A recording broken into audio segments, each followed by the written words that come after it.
Welcome to a Spotlight Innovation episode, where we feature two interviews with people who will share how their innovative ideas are making a difference in the palliative care world. Our first guest, Bev Foster, is the co founder and executive director of the Room 217 Foundation. She's an experienced performer, songwriter, and music educator, and we talk about the healing power of music across cultures and how each of us can bring music to our work. Our second guests are Dr. Julie McIntyre and Sheli O'Connor, a retired family physician and active social worker, respectively. They're teaching an education course called Last Aid, which is designed for the public. We talk about what the course entails, how it exemplifies a public health approach to dying, and how it can be used in every community to make a difference. Let's get started. Hi, I'm Xian Xiao. And I'm Sammy Winemaker. We talk to people who have information and tips on how to unlock a better illness experience. The waiting room revolution starts right now. I'm excited to welcome Bev Foster to our podcast today. Yay! Hey, it's great to be here, Cian. Thanks for the invitation. Bev, your innovation won Best Innovation this year at the Montreal International Palliative Care Congress. Congratulations. And Thanks so much, Cian. Yeah, and it was for this thing called Room 217, which you created. So why don't you tell our audience what that's about? Yeah, the Room 217 Foundation is a social enterprise.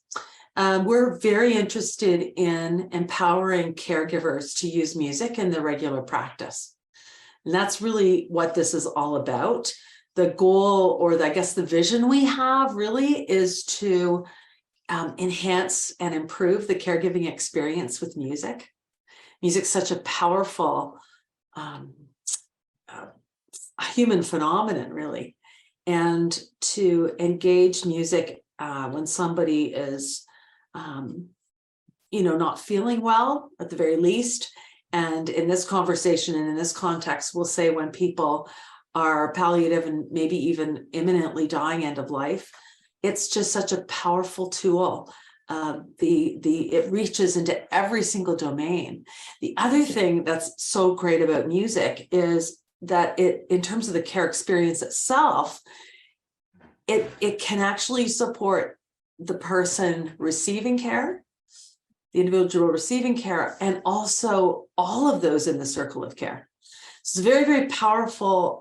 It has very powerful capacity to reach people in places that other interventions, other tools, other maybe even medications. I'm probably treading a bit of a line there, but it can go places. Certainly, it reaches into the psychosocial and spiritual kinds of domains like nothing else. And one of the huge things in palliative and end-of-life care music can do is help close relationships, what Dr. Ira Byock calls relationship completion. So we can use songs to say thank you, to say goodbye, to say, I forgive you, will you forgive me, to say I love you, especially when people perhaps are medicated or have lost words, even in situations where people become nonverbal. Those songs can almost become the communication piece. Yeah. And what's the story what was the catalyst for you? For Room 217? Yeah, great question, because Room 217 is a real room in a real hospital, not far from where I live, where my dad died over 20 years ago now. So it's some time ago. And, as a musician, I had seen music work in a lot of situations. When you are a musician and performing with people, you tune in, you tune in to who you're doing music with and around. But I've got to say, Cian, I had never seen anything quite like somebody imminently dying and trying to sing along with us. So, the backstory is Dad had a long, actually not too long journey with a terminal illness. And music was the way he and I connected in life. And that was how I could really care for and with him and around him. And certainly when he was like imminently dying, my brothers and sisters and mom, we were around his bedside singing his songs. And we, again, this was life-changing for me in the sense that I just watched what it did I might watch a bit differently how he was breathing, how with the music, how he was trying to make this guttural sound I'd really never heard before as he was subcutaneously morphined. But he was really trying to connect with us and sing with us his favorite songs. And I watched that, how it comforted him, how it connected us. And in a sense, it was, it was sort of that final piece as a family we could do around his bedside. So for us, it was a lot of singing, a lot of humming. If we didn't know the words, we just went la la la. And that was just fine. It was really music being that thing that was present that bound us together. And so how did Room 217 start from there? Well, here's the thing. I left that night and I just kind of went, Dad's been 18 months in this large Toronto hospital and now in this smaller hospital. Nobody offered him music. Okay, so I was left with two questions, right? So do people not get it? How powerful it is? Or could it be, or could it be that they just don't have the tools? Now, 20 years ago, we weren't pulling our phones out and making playlists quite like we are today. So let's face it, that the accessibility's changed quite a bit. But nonetheless, it's a really important question to ask because as a family caregiver, and that's really how I come at Room 217 as a musician and family caregiver. I had 4 kids at home. I was supporting my mom, and her mom had dementia at the same time. So we were trying to just juggle all that. And okay, make playlist wasn't on even the top 10 things in my day, if you know what I mean. And so, I get it. I get why it might not be sort of first instinct for people. And yet that experience, it was so profoundly changed me. And it's not like I hadn't done, music for people who were sick and even sometimes people who were terminal, but I wasn't in the room, right? I would do recordings for them. So I was just, I guess, catapulted into this, just seeking the answers to those questions. That was the first part. And then those early years, we created 2 or 3 albums. I guess it was 3 albums to start with. I wanted to understand how music worked therapeutically, and its capacity, right? So for example, in the music we create for palliative care, we slow the music down to 60 beats per minute to entrain with resting heart rate, which that therefore informs how the people that play or the performers actually record the music, right? So we're trying to match breath. That was probably with Dad. That's the thing I felt the most, was how it could accompany his breath. The other really important thing for me is the aesthetic. How do we make the space beautiful? Dad died in the hospital room. It wasn't beautiful. It wasn't ugly, but it wasn't beautiful, right? And how do you create that space so it doesn't feel cold and clinical and, I don't know, kind of, that sort of paint color on the wall. And so that's what I'm interested in too, is bringing some beauty into the dying spaces. And that really can change the atmosphere for everybody in the room, including the care providers. So, yeah. Anyway, so that's how we started, and we've developed really 3 prongs to it. And so the first is we develop real products that people can use. So we started in palliative care, and we now have 24 palliative care albums, each an hour long. We also do education. So we just had our 17th conference in Vancouver this fall. And and we have developed a standardized training, a 52-hour standardized training for caregivers. We've trained more than 2,000 in that to date. And we have monthly webinars, and we have a terrific resource page. We do skills days in various care settings, a number of educational, we do a lot of speaking, podcasts, webinars, that sort of thing. Mm-hmm. And then our third sort of area of work, which is newish, is certification. That for us, that would be the bullseye, where we could really now help individuals integrate music care into their regular care practice, and also to integrate music into organizations so that it becomes the warp and woof. It's incredible.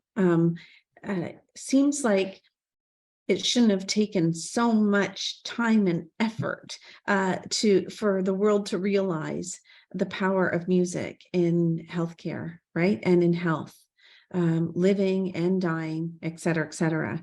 So thank you for shining a light so brightly on this important tool that I think some of us don't realize can be used in these scenarios. You have so beautifully articulated our work. Because music is something that we can all use. It's something that's just part of what we do and who we are as human beings. And we've developed this music care approach. That's why it's taken a little bit longer, because when you're entering into health and social care spaces, especially doing some of the stuff we're doing with teaching, you have to actually have the evidence, you have to show it, it just takes time to develop and build. So we've actually developed an approach called the music care approach. And what it means is, and notice it's an approach, it's not a clinical practice. It's much like the palliative care approach, actually. We kind of, actually that inspired it, because everybody can use it, right? Everybody can come to the table.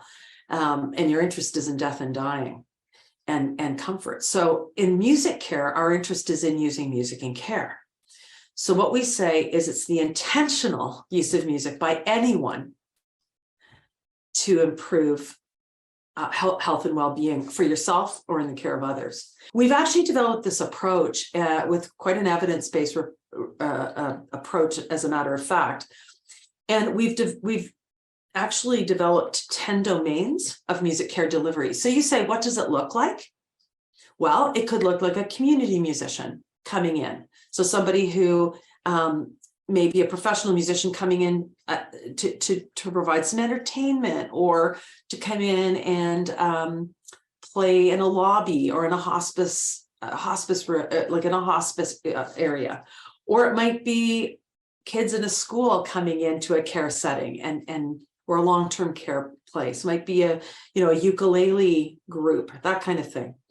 Or it could be professional practitioners like a music therapist or other medical practitioners using music as an intervention. It could look like what we would call musicking, people humming, whistling, singing, and not planned at all. Or it could be very programmed.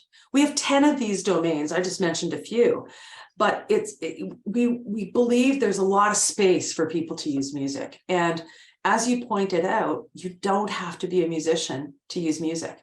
As a matter of fact, what we say to people is it's more important that you use music as presence. The average person who wants to infuse music into the experience of either caregiving or caring or being a patient, how does one do that? Do you have any tips for someone who doesn't, like, I'm not a musician, I have no music abilities. So how would someone like me bring music into the experience of patients who are living with progressive illness and dying from them? Couple of tips. First one for me is humming. A lot of people, especially with things like The Voice and American Idol, people are intimidated sometimes to sing. So just hum. Humming as presence is so important. And if you can actually sync up your humming with people's breathing and what we call entrainment, you actually connect with them in sync, right? And I've watched it before where you can actually hum or breathe in sync with somebody and actually alter their breathing, speed it up, slow it down, calm them down, right? So humming is a great way to engage in music care. Another way is to share a significant song. That's really, for palliative care, that's awesome, because that could be part of legacy building, life review, that kind of thing. So just that opens up all kinds of conversations, listening to a song together, but just even sharing that significant song opens up a person's narrative. And that's really important too. Certainly there's playlists. People can create very curated playlists and that sort of thing. So those are just a couple of strategies, but I mean, we have dozens of strategies like that. I love that you call it a music care approach, because we talk so much, like you said, about a palliative care approach, which is this idea that you don't have to be a specialist to provide palliative care. Well, you don't have to be a musician, professional musician, to bring music into the care. I really love that. Recently, one of my patients told me who is breathless, what he does to treat his breathlessness is he sings.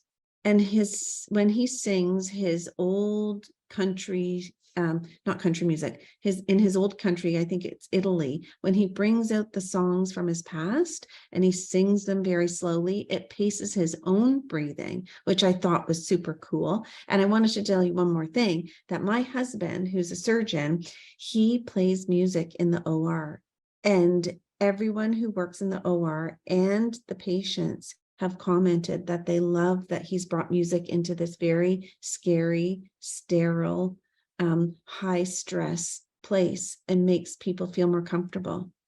Well, and that's just a really simple thing, isn't it? And makes the OR room more beautiful, right? Bev, I am. Can you tell us more about the piece of work that you won the Innovation Award for? Yeah, sure.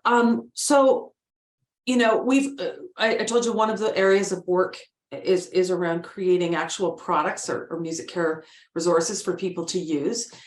On the palliative care side of things, we started by using Western music. I mean, it's what I'm familiar with. It's what our team, at the beginning was familiar with, and it's been great. But, palliative care physicians and workers at the conferences said, we love this stuff. Can you give us something for boomers and for newcomers to Canada? Right? This was probably about 10 years ago. And they just said, we have new populations coming in and we just need music that would be appropriate. So, here's the one thing I know is, my cultural competency was limited. When you're talking about doing, music for newcomers to Canada, I needed help. So that's, we decided we were going to make a collection. So a collection for us is 6 albums around, intercultural kinds of sounds, right? And so, yeah, it was really interesting. So I hired a couple of guys to help with this. One is a music therapist, and the other is a music producer, musician, and they both are into world music, and they're very skilled at this. And so we had to sort of do this design, right? So we figured out what soothing sounds were through focus groups and we hired master musicians from these various cultures that we identified. And then we made 6 albums, and it was just really, really a cool process. So the innovation that I pitched was really about our process, because what we believed was the process we used to this was a creative process, but actually we're kind of going, I think that this listen, co-create, share process could actually be a pathway towards more intercultural, projects, offerings in palliative care for sure, and in health and social care in general. So it was really quite a powerful, it was quite powerful for us as a team. We had I think 30 musicians involved in the project. And they were all it was so meaningful for everybody, because everybody's culture deals with death and dying, right? And so to learn about how the various cultural groups, sort of what's a soothing sound and that sort of thing. And I just learned so much about intercultural collaboration, and that, when you come in a sense humbly with humility together and collaborate, you just get something better by working together. So that was our project. So what were the kinds of sounds, and where can our listeners find this music? But you can find that on our website, actually. There's a poster there, we presented this, and we charted all, because every album probably had at least 6 or 7 types of instruments that were sort of representational of their cultural sounds. Because instead of using iconic songs, we used iconic sounds, right? Because say in a place like East India, that music, it was probably more important that we use the sitar for that group, because that sort of represented that sound, that cultural sound. So people can go on our website and find the sounds. You can absolutely purchase if you do hard copy on our website, or if you want to stream it, it's on Spotify, Apple Music, Amazon. It's on all of the streaming services. And the collection, of course, the art, we put all of our music under the artist room 217. If they want to get the music, they can access it off of our Music Care Connect app, where all of our products are now digitally available. So you can get the app that's called Music Care Connect off of Google Play or the Apple Store. Can you just leave us with what has the impact been? You've been doing this for a while. You did this new project with different cultural sounds. Like overall, like what has your take home been on the impact of all this work, and what sort of keeps you motivated to keep doing it? Yeah, so that's a great question. I mean, I guess I'm probably even more passionate today than I was 20 years ago. I mean, I see the results. I was speaking with somebody in a long-term care home this week in BC, and she's taken our training, and I just watch how it changes her day in engaging with residents, nonverbal residents, but she's learned how to engage them with music. And she would say, I'm tone deaf, but she has learned how to just music and to not get too concerned about having to perform in the right key and all that kind of stuff, just using strategies for engagement, that sort of thing. I think some of the, I mean, in terms of the impact, we're very specific about impact. So I could show you like quality of life measures that have been impacted, like reduced agitation and pain distraction and that sort of thing, or social cohesion with the singing programs. Every one of our programs is that. But I think, what keeps me going is I want to see music become more of a primary approach to care. Mm-hmm. We've gone backwards. I mean, with COVID, we've just gone backwards. And I believe music is that thing that can actually get us back on track to a more human and social model of care, because music is such a human phenomenon. But I mean, that's what gets me up in the morning and keeps me going. Bev, thank you so much for talking with us today. Thank you so much for having me, and all the best in your work. Now let's welcome Dr. Julie McIntyre and Sheli O'Connor to the show to talk about how they are bringing a public education course called Last Aid to Canada. Hello. Hi. Hi. It was a quick hi. Pleasure to meet you both. Thank you. Yeah. Well, we're excited because we wanted to use some of the episodes this season to feature other really great innovations and projects that fit with our philosophy of sharing the power and educating the public. So we're excited to talk to both of you today. Welcome to the podcast. Thank you. And we'd love to hear about this program that you're involved in called Last Aid. It's a palliative care education program. Tell our listeners about it. We need to clarify that we didn't start Last Aid. Last Aid was, I think, a PhD thesis project by a German palliative care physician, George Bollig, in 2008. And he started the courses. The first course was in 2014, and they've been rolling out in 20 countries now. So we're just the ones who have tried to bring it to, starting in Ontario. If we can, we'd like it to spread across the country.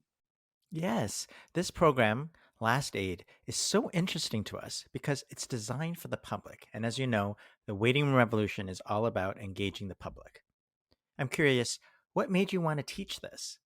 And how is it different than what you were teaching before? And I thought to start, if that's okay. It's the sweet spot, Sammy and Sian. I've been in community work for 30 so years. And I, just like Sammy had said in her podcast, people are saying, I wish I'd come here sooner. I wish I'd known this. We're getting referrals on Fridays for people who have died by Monday. There's lots of fear. You set up a display and people avoid you like the plague if they know you're from hospice. I'm from Hospice Waterloo Region. And this course, George's course, we believe is the sweet spot. It's 4 45-minute modules. And we can talk a little bit about what's covered. But I've searched high and low for how we draw the public in, because I believe the public is are, as you said, the agents of change. They're the ones. I've worked with the healthcare system, got frustrated with the healthcare system. And we did an advanced care planning project for 3 years across the system, including the public. The hospital system was the worst. There was no change happening there, none. So that's why George's is so compelling.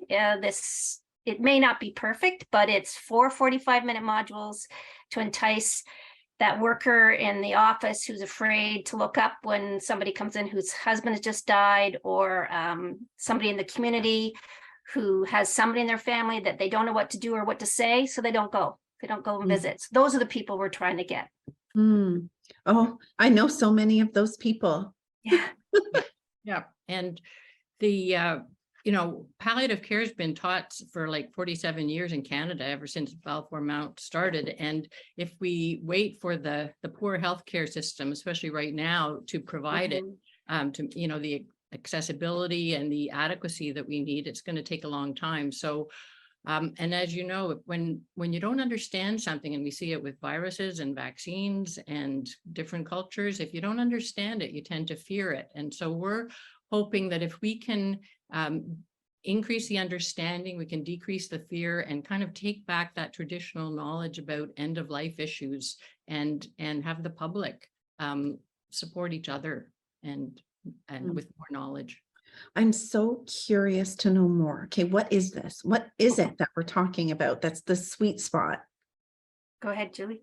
Okay, well, the actual course is about 3.5 hours. I like to say it's like a first aid course type of course, but for the end of life. So it's concise. We're trying to, and we've done a lot of kind of rewriting for our own script to adapt it to Ontario, because, if it's in 20 different countries, people are going to have different perspectives. So the first module is on dying as a normal process. And we are trying to just explain, just like birth and pregnancy and labor, there are recognizable stages that you can see, and death has stages too that can be recognized and maybe even anticipated, so that we can understand them, know how to deal with them, not be surprised, not be afraid. And so then we go into the second part, which is planning ahead. We talk about, and as you know, there's a huge misconception about palliative care and what it is and what it is not. So we try and explain that, and hospices, how the network works. And then we get into some advanced care planning and why it's important to have a substitute decision maker, have the important conversations, and so on. Julie, I just want to mention about the second module. That's where I think your 7 steps fit so nicely in the conversation about the system and about your wishes and have conversations. And I always tell our audiences to follow your podcast for that reason, because it resonates so much with what we're trying to teach people. Yeah. We do that too. And the third one is about relieving symptoms. So what symptoms are common, what signs are common at the end of life, and what can you do about them, and what will you see the medical team doing about them. The last module is final goodbyes. So we talk about rituals and traditions and grief, and trying to normalize that process. The teams that are facilitating are usually one doctor or nurse, and then like a social worker or a chaplain, hospice worker, death doula, and so on, somebody who's familiar with the area. And so we're trying to, this year we've rolled out 22 pilot courses. Yeah, can I just say something about the course that makes it different? I think the context of this is really about compassionate communities. The angle we're coming at this with is, what can you do to support people rather than relying on the medical system? It's not an either or, but it's a together. And so the whole course is set up. We try and use very simple language, not all of the healthcare language, but really focusing in on what can you do? How can you support? What do you do when you see that person in pain? What do you do when they say they're not well? Or how do you communicate with them? How do you listen to people who are struggling? So that's the focus. It's not on when do you go to the doctor and get him to fix it. No offense, Sammy. It's what can you do to support people? Yeah, and it's about not just addressing the physical side, but the emotional and the spiritual, and And what's important to one of the main things that, with advanced care planning, what's important, what gives meaning to their life, and how can you help them have it at their end, and how can you help them as caretakers help their loved ones? There's so many parallels with what we're doing. I see it as, as you're talking about it, I'm thinking, gosh, we're running along the same tracks here, right? The pieces about normalizing and inviting the public to speak openly and honestly about this, taboo subject, and empowering them and activating them to know that they're part of the potential solution, and that we can look inwardly and not just externally for help, that we are the help we sometimes need as people. We have a lot to harness. We just need the information and someone to help point us in the right direction. And we're pretty powerful, even without being formally trained caregivers. Citizens of the world can be incredible, therapeutic interventions with knowledge. So you've been training facilitators and they've been delivering it. Do you have any sense of the numbers of in the past, year and a half or so, how many sessions you've done to date? So we just have these 8 teams that covering the province that impairs medical and non-medical. And so we've just been piloting it. We've been testing it. As Julie said, the bigger challenge for us is that we have these slides that are somebody else's, and trying to adapt them, to the Ontario law or to just the way we speak. So we've been doing that. So I think we've done 25-30 of these already. I think the challenge is to try and get to the general public, not the people who are have already lost somebody or are caring for somebody at the end of life. I think if we could get further upstream, that would be my goal with this. So that's what we're trying to work on. Yeah. And I wonder if, you talked about the 4 sessions here, the latter 2 are more about sort of end stage, but we're trying to go upstream. So I wonder what your experience has been when you really talk about death as a normal part, or even the idea of seeing ahead, the zoom out that we call. Has that been well received, or is that still a sort of a hard pill for the public to swallow when you've done these sessions? I think when you get out into the public, there is such an appetite for this information. I think you might have said that people don't know what they don't know. Yeah. And then they hear it, and it's like a light bulb goes on for them. It's just getting them in the room. That is the challenge, is getting them in the room. So these modules are not necessarily for people who are going through it at the time. You want this to be available to any I'd like to be in high school. I think, and they have done some pilots with kids, and as not surprisingly, kids seem to latch onto this stuff way better than adults. Yeah. So that if we could get it into schools, and not a lot of the people who've been attending are people who are maybe death doulas or work therapists, or know they need to know this stuff, but we're just trying to, we talk about kind of Jane and Joe public, we're just trying to get the average person to have this kind of comfort level. Yeah, it's interesting because we have the same challenge. We, with our 7 keys, keep infiltrating healthcare conferences, and healthcare providers seem to want to know about it, and we know how to get our foot in the door of healthcare audiences, but it's different trying to get in front of the public and talk about these things. And so I think your challenges are the same challenges that we've had. How do we get this information to the public early on in life, so that we can begin to shift the culture around the fears and trepidation about dying, which is a normal part of being a human. And everyone's going to get there. I know we all know that, but people will get there kicking and screaming if they haven't had a chance to know what happens and what doesn't happen, so that they're not so scared. Exactly. People are so scared of dying. I don't want to be dead. I'm not ready to be dead. But with all the work that I've done, I can honestly say I'm not scared of dying. I'm not ready. I don't want it to happen right now. But when my time comes, I am not scared. I have seen way too many natural deaths that, have silver linings and beautiful moments. And there's a pattern and a predictability to what dying looks like. There is a roadmap that I can have and anyone else can have. It doesn't have to be such a scary unknown, like a black box. I love that you're opening that black box for people. Although there is, one of the slides is called shared uncertainty. And especially in this day and age when our healthcare system is so stressed, we try and make it clear that, while, especially for advanced care planning, you can say all the things that you'd like, and these are your, your wishes and so on.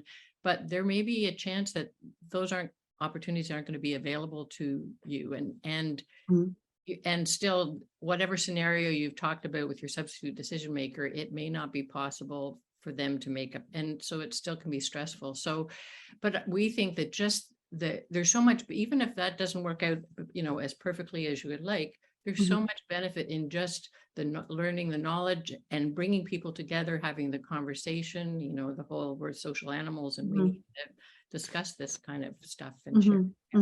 In a perfect world, we'd have some huge public health campaign, seatbelts, non-smoking, whatever, and to focus on people becoming familiar again with what dying looks like, what death is, because that comfort level is not there. People who I talk to, unless they've experienced somebody dying, they don't know anything about the system. They're shocked when they find, oh, I have to talk to so-and-so, and how do I do this? And how do I get into a hospice bed? Like, all of that stuff is so strange to people because they're just not going there. So we have to do something publicly to help people move forward, and we just haven't gotten there yet. The other thing I'm realizing is that when we talk about dying, like when we say the word dying, most people leap to the final days and hours. And I think people don't appreciate that dying is a phase. It is a chapter of life that's not just those moments before death. Yes, when breathing changes and there's physical signs of actively dying in the very terminal stage, but a person begins down the descent of dying months before they're actually dead, usually, when it's from either frailty or normal aging or from a progressive life-limiting illness. And I think we ignore the signs of dying because they're clouded by treatment and by, other things, medications and tests and discussions about minutia and the foxholes, like you said, that we miss out on identifying that dying has begun months before death. And there's a lot of time and opportunity to harness. And so one of the things I'm trying to work on is illuminating that fact that when we talk about dying, we're not just talking about the last days when you're bedridden and actively dying in a bed. That is an important and distinct part of dying, but dying happens before that. And that's the challenge that hospice has, because everybody associates hospice as just those final days, when in fact, if we could get introduced, use that approach sooner, 18 months, 2 years out, we could do so much to help people. Hospice palliative care is preparing for death. And a story. Like, there's nothing before that. It's really hard. What strategies have been working to go upstream, either from your experience in Ontario or from your colleagues that have been using last aid around the world? There's an appetite. I'm coming back to the appetite. The appetite's out there. They just don't know where to go to get the information. So my work has all been about the community. So the faith community, the cultural community, wherever we can go, that people will at least listen to us, even just for a little bit. For sure, the long-term care, the family councils and all that sort of thing are there, but that's late in the process. Those to try and get to the Rotary and the Manulife, their lunch and learns, to all of those kinds of things where the public is upstream, and it's a slugging. Like, you're going hard trying to reach those people, just trying to find those communities that are open. Our strategy with Waiting Room Revolution was to try to really, if we could take a couple more steps upstream and not, we know they're dying, or you have a life-limiting, progressive, chronic illness that will not go away, and you will die from it. But we don't have to start with that opener. We're talking about, you have a life-changing diagnosis, and here's what you need to know. And at some point, we will talk about the actively dying process, or all throughout, or we actually already are, but we don't have to color it. I wonder what your thoughts are of that approach. Yeah. No, I think you're on the right track. I think everybody has some connection or some interaction with the healthcare system at some point, not necessarily at the end of their life, but at any point, and we're all frustrated with it. And people don't understand how it works, and they don't understand what their role is in it. And I did elder abuse work and worked in geriatrics for years. You had these really nice older adults that did exactly what the doctor told them. Mhm. That's not the population now. The population that's spending more time with the healthcare system is our baby boomers, is our people who are going to push back, but they don't know how, and they don't know. So I love your seven keys, especially love the reference to the wedding planner. I think like those are things people get. Those are concepts that are nothing to do with death. They make sense. I just think it's excellent. So I think you're on the right track in terms of trying to get it out there. And there's just generally more interest. I'm my partner that I do the sessions with, Linda Hochstetler, she runs death cafes amongst many other activities and so on. And we used to have just a handful of people at the death cafe, and the one that was just this last Monday, I think she had like 42 people. And we're going to have to start getting bigger venues, because people are, I think, getting more curious, hearing more about it, right, with COVID and More MAID books. and there's yeah. But the other thing that I think is important about this whole topic is that to go that next level, if we all get more comfortable with end of life issues and thinking about what gives our life meaning, we're going to be thinking about hopefully more of that now, and getting more out of our life now, and having better relationships now. And I know I'm a bit of a Pollyanna maybe, but that's got to be a good thing. Like, what are your hopes for Last Aid for the future? I hope we can roll it up across the country. Mm-hmm.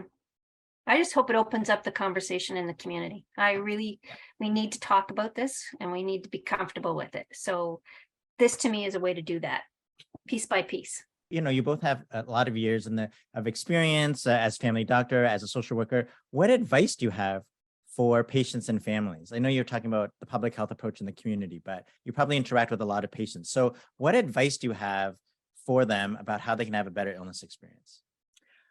I think one of the things is to make sure that you are talking to your medical team about what is their illness, what's the natural course, what's a good scenario, what's a bad scenario, just to have some information about what they can expect, and then what they can plan for. And then, as we've said, there's tons of resources there, but first of all, as Shelley says, they don't know what they don't know, so they have to ask and realize that it's their right to know that stuff.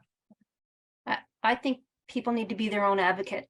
I think they need to take that on. As I watch people coming in and out of the healthcare system, they're not asking questions. They're following the plan as a standard plan, as you guys have talked about, and they're not asking for it to be tailored to their needs. They need to be their own advocate. And that starts with understanding and knowledge. Like, the more you know about the system, the better advocate you can be. So that's why I think these kind of courses, these kind of sessions, even if they're just conversations and not a course, people need to get familiar. And the problem is, as you said, Sammy, people don't want to look at serious illness until they have to.